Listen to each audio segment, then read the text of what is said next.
చంద్రబాబు గారిని లోకేష్ గారు కానీ మాట్లాడినటువంటి మాటలు కొన్నింటిని నేను మీకు కోట్ చేస్తాను. 2019 నవంబర్ 22వ తారీఖున లోకేష్ గారు అన్న మాట ఏంటంటే, ప్రభుత్వ పాఠశాలల్లో మాతృభాషని కంటిన్యూ చేయాలా, మాతృభాషలోనే ఉండాలా అని చెప్పి ఆయన నారా లోకేష్ గారు మాట్లాడినటువంటి మాట. 2023 అక్టోబర్ 21న పవన్ కళ్యాణ్ గారు ఏమన్నారంటే, మేము వస్తే తొలి కేసు ఇంగ్లీష్ మీడియం మీదనే, సర్కారు స్కూళ్ళలో టోఫెల్ కానీ ఐబీ కానీ ఈ విధానాలపైన మేము కేసులు వేస్తామని చెప్పి పవన్ కళ్యాణ్ గారు మాట్లాడినారంటే అసలు ఎడ్యుకేషన్ గురించి, పేద విద్యార్థుల గురించి ఆయన ఏమనుకుంటున్నారన్నది ఆలోచించాలా.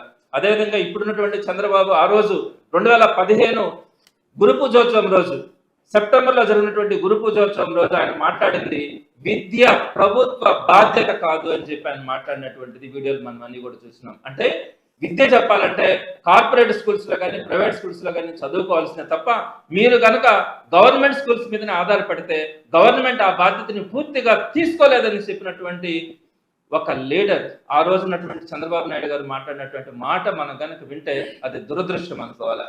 అదేవిధంగా చంద్రబాబు నాయుడు గారు తెలుగు అంటే అదే ఇంగ్లీష్ మీడియం తీసుకొచ్చినప్పుడు తెలుగు అంటే వైఎస్ఆర్సీపీ పాలకులకి చులకన ఎక్కువని, ఇప్పుడున్నటువంటి మినిస్టర్ అనగానే సత్యప్రసాద్ అయితే 2021లో ఇంగ్లీష్ మీడియం తీసుకొచ్చినప్పుడు తెలుగు భాష విచ్ఛిన్నానికి జగన్మోహన్ రెడ్డి గారు కుట్ర బంతా ఉన్నారని చెప్పి మాట్లాడారు. అలానే మండల బుద్ధప్రసాద్ దగ్గర ఒక మాట మాట్లాడించారు, మాతృభాష వ్యతిరేకి ఈ వైఎస్ఆర్సీపీ ప్రభుత్వం అని చెప్పి 2021 సెప్టెంబర్లో మాట్లాడించారు. అదేవిధంగా జస్టిస్ ఎస్వి రమణ గారు, అందరికీ కూడా తెలుసు, సుప్రీంకోర్టు ప్రధాన న్యాయమూర్తిగా పనిచేశారు. ఆయన మాట్లాడింది అయితే మన భాషే మన బలం, మాతృభాష పరిరక్షణ ఉద్యమం ఆవశ్యకం, తెలుగు భాషకు ముప్పుంది, మాతృభాషలోనే బోధన కొనసాగాలి అని చెప్పి జస్టిస్ ఎస్పి రమణ గారు కూడా ఇంగ్లీష్ మీడియం విద్యని కొనసాగించడానికి ఆయన మాట్లాడినటువంటి మాటలు మనం చూసినాం.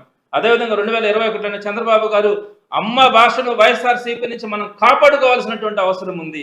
ఈ విధంగా ప్రతి ఒక్కరు కూడా, మొత్తం ఇప్పుడున్నటువంటి మంత్రులు కానీ ఎమ్మెల్యేలు కానీ అందరూ కూడా ఆ రోజు ఈ తెలుగు మీడియం నుంచి ఇంగ్లీష్ మీడియంకి మనం ట్రాన్స్ఫార్మ్ అవుతా ఉన్నప్పుడు వీరు మాట్లాడినటువంటి మాటలు కానీ వీరు వేసినటువంటి కోర్టు కేసులను కానీ మనం చూసినాం.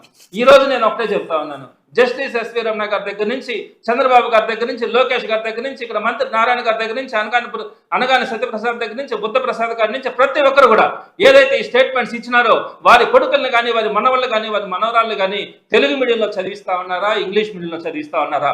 ఒక్కళ్ళంటే ఒక్కళ్ళైనా కూడా ఈ స్టేట్మెంట్స్ ఇచ్చినటువంటి ప్రతి ఒక్కరు కూడా వారి అంతరాత్మని వారు ఒకసారి పరిశీలించుకోవాలా.